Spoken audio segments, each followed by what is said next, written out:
오늘의 두 번째 헤드라인입니다. K제약바이오 세계 인류의 조건은 사실 아스코 2025 개최 저희가 하면서 또 관련주들이 이미 또 시장에서 상승이 나왔지만 오늘은 몇몇 종목들 특징적으로 움직이는 게 확인이 되고요. 일단은 한번 풀어보겠습니다. 제약주 최근의 흐름들 어떻게 보셨을까요?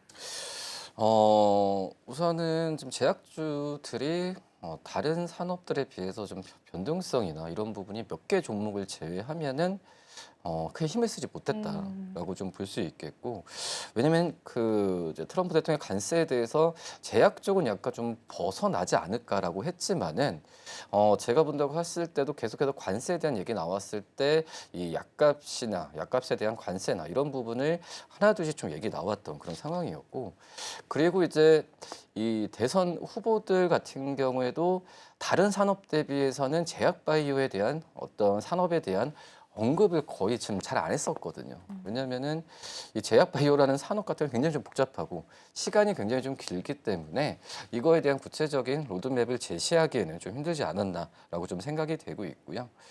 그리고 이 트럼프 대통령의 어떤 좀 약간 인하나 여러 가지 제약바이오 업종 또 이제 아마케나 이런 걸로 봤을 때도 모멘텀이 좀 그래도 좀 있었던 그런 상황에서 이 제약바이오 업종에 대한 어떤 유동성이나 수급이 이쪽으로 좀 몰리지 않고 다른 어떤 제조업 쪽으로의 조선이나 방산 이쪽으로 좀 몰렸던 경향이 좀 굉장히 좀 크거든요.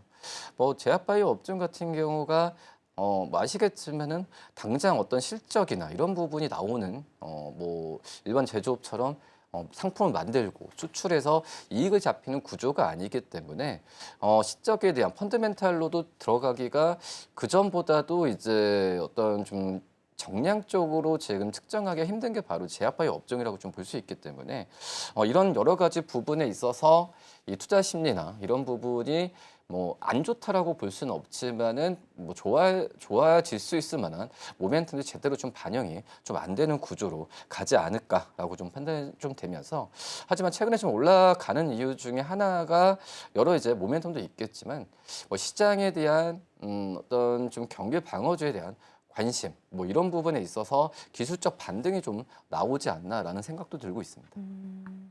기술적인 반등으로 좀 제약주들의 최근 상승을 좀 바라보셨습니다. 자, 그래도 저희가 한 번 더 짚어보고 싶은 게 사실 지난 아스코 2024에서 유한양의 기술 수출 이야기들도 시장이 굉장히 뜨거웠는데 이번에 이제 컨퍼런스 앞두고 이런 학회를 앞두고요. 국내 제약주들 기술 수출에 관해서 좀 평가를 들어보고 싶고요. 그러면서 이게 실적으로 또 연결이 되면서 주가 상승을 일으킬 수 있을 만한 좀 특징적인 기업들이 있을지도 짚어볼 수 있을까요? 기술 수출은 어떻게 보면은 이제 제약 바이오 업종의 좀 매출액이라고 볼 수 있겠는데, 실질적으로 이제 기술 수출이 바로 된다고 해서 다른 산업처럼 바로 실적이 영업이익이나 이런 부분이 바로 잡히는 건 아니거든요. 여러 가지 이 라이센스 구조도 있고, 그리고 그 수취하는 마일스톤이나 이런 부분도 계약이 다 있기 때문에 다른 산업 대비해서 바로 이제 이 어떤 수익으로 잡히는 순수한 수익으로 잡히는 부분은 굉장히 복잡한 그런 산업이라고 볼 수 있겠는데요. 하지만 최근에 제약바이오 기업들의 일단 기술 수출 같은 경우가 지금 2021년에 10조 원을 넘었었어요. 근데 이제 그 이후에는 10조 원을 못 넘다가 올해 같은 경우에 10조 원에 대한 돌파에 대한 전망이 지금 하나둘씩 나와주고 있는 구조고, 지금 현재 본다고 하더라도 이 여러 큰 제약 기업뿐만 아니라 중소형 제약사들 같은 경우도 기술 이전에 대한 수출이나 이런 부분을 지금 하나둘씩 기업들이 많아지고 있는 상황이거든요. 그렇기 때문에 굉장히 좀 분위기는 좋다라고 좀 생각이 되고 있고, 올릭스도 그렇고 이 ABL 바이오 같은 경우에도 그 글로벌 이 제약기 파마 기업들한테도 이 기술 수출을 하면서 주가가 좀 많이 좀 올라갔던 모습을 좀 보여주고 있는데, 하지만 말씀드렸다시피 이런 기술 수출에 대한 단순한 계약만으로 이 제약바이오 기업들에 대한 어떤 밸류적인 측면이 올라가는 거는 약간 좀 시간에 좀 보류가 되는 상황이라고 좀 볼 수 있거든요.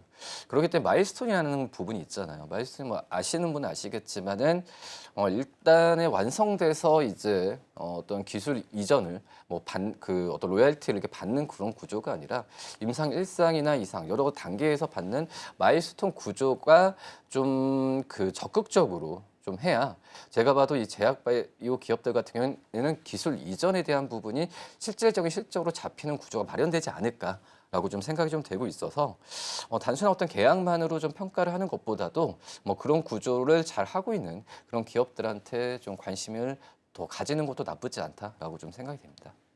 기술 수출 기업들은 곧 제약주들의 실적으로 연결이 되기 때문에 관련한 기업들은 우리가 긍정적으로 항상 바라보는 전략들 필요할 것 같습니다.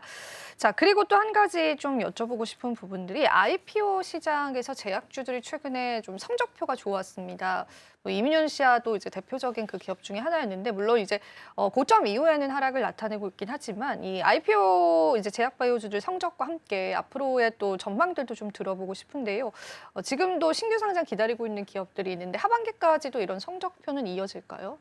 네. 그래서 올해 그 좀 최근에 이제 그 제약바이오 IPO 상장한 기업들의 수익이 다른 섹터들보다 꽤 잘 나왔어요. 그러니까요. 네, 그래서 이제 제약바이오 쪽에서의 IPO 기업들에 대한 관심이 좀 높아지고 있는 상황이고, 그리고 이제 약간의 좀 상장에 대한 어떤 이 IPO 시장 쪽에서 은근히 어떤 공모 청약률이 본다고 하더라도 제약바이오 쪽에서의 그 어떤 섹터, 산업 자체에 대한 매력이 많이 부각이 되거든요. 왜냐하면은 일반적인 산업들 같은 경우에는 여러 지금 글로벌적인 뭐 관세나 경기에 대한 어떤 불안감 이런 부분이 작용하면서 밸류적인 측면이 그렇게 좀 높인 상황은 아니지만 제약바이오 같은 경우에는 어떤 경기를 탄다는 것보다도 지금 현재 본다고 하면은 이 기술에 대한 부분에 있어서 인정을 받으면은 정말 뭐 10년, 20년 먹고 살 만한 그런 산업이 바로 이제 제약바이오라고 좀 할 수 있겠고요. 그렇기 때문에 말씀하셨듯이 뭐 이뮤 운시아 뭐 첫날 상장 첫날부터 공모가 대비해서 이제 몇 퍼센트 넘는 뭐 수익을 좀 달성했던 그런 상황이고, 또 이제 이뮤 운시아 같은 경우에는 이제 유한양향의 자회사잖아요. 뭐 그렇기 때문에 이 파이프라인 이나 이런 부분에 있어서도 좀 긍정적인 이슈를 좀 받지 않았나라고 좀 생각이 되고 있고, 그 다음에 이제 뭐 제약바이오라고 하지만은 이 미용 의료기기라고 할 수 있는 뭐 바이오 비주 같은 경우에도 이 어떤 좀 공모종 시장에서도 이쪽만 본다고 하더라도 대박을 쳤던 그런 상황이라고 좀 볼 수 있겠는데, 그만큼 이제 제약바이오 업종이라고 하지만은 이 피부 의료기기나 또 의료기기 이쪽으로 또 그 사업 부분이 넓혀지고 있는 상황에서 특히 이제 피부 의료기기 쪽 우리나라 지금 상장돼 있는 기업들의 실적이나 주가가 굉장히 좋잖아요. 뭐 그러기 때문에 지금 제약바이오 산업에 대한 어떤 IPO 시장 쪽에서는 좀 계속 관심을 좀 갖고 있는 상황이고요. 가장 좀 기대되는 게 인투셀. 인투셀 같은 경우에도 지금 이제 ADC 신약을 연구하는 회사인데 공모 과정에서도 굉장히 좀 인기가 좀 좋았어요. 뭐 그러기 때문에 지금 현재 뭐 수요 예측이나 뭐 거의 115대 1로 제가 알고 있는데 뭐 이쪽에서 청약 경쟁률도 굉장히 높아지고 있는 상황이기 때문에 뭐 인투셀, 뭐 ADC 또 한다고 하면은 우리나라 ADC 좀 상장되는 기업들 많이 지금 관심을 갖고 있잖아요. 알테오젠이나 뭐 이런 기업들 같은 경우에 좀 관심 많이 갖고 있는데 뭐 그러기 때문에 이런 그 지금 현재 좀 많이 관심 그 청약률이나 여러 가지 봤을 때 관심이 높아지고 있는 상황이고요. 그다음에 이 뭐 GSC 생명과학이나 또 이제 이 프로티나 어떤 수요 예측에 본격적으로 돌입을 하고 있는 상황이기 때문에 지금 이런 기업들 제약바이오 쪽에서 IPO 시장은 다른 섹터 대비해서 관심을 많이 받고 있는 건 사실이다라고 좀 말씀을 드릴 수 있겠고요. 근데 이제 이 IPO 쪽이나 또 이제 제약바이오 기업들 같은 경우 상장하는 이후에 유상증자나 되게 많이 하거든요. 아, 그렇군요. 근데 이유가 어쩔 수 없는 게 제약바이오 기업들은 초기에 투자 자금이 굉장히 좀 필요한 다른 산업 대비해서 초기에 투자 자금이 굉장히 좀 많이 필요한 상황이라서 어떤 초기에 상장하는 거나 또 이제 뭐 자금 조달을 위한 유상증자 이런 부분을 계속 지금 활발히 하는 부분 같은 경우에도 이 IPO 시장 쪽에서 적극적으로 제약바이오 기업들이 계속 들어올 확률이 높지 않나라고 좀 판단이 좀 되고 있습니다.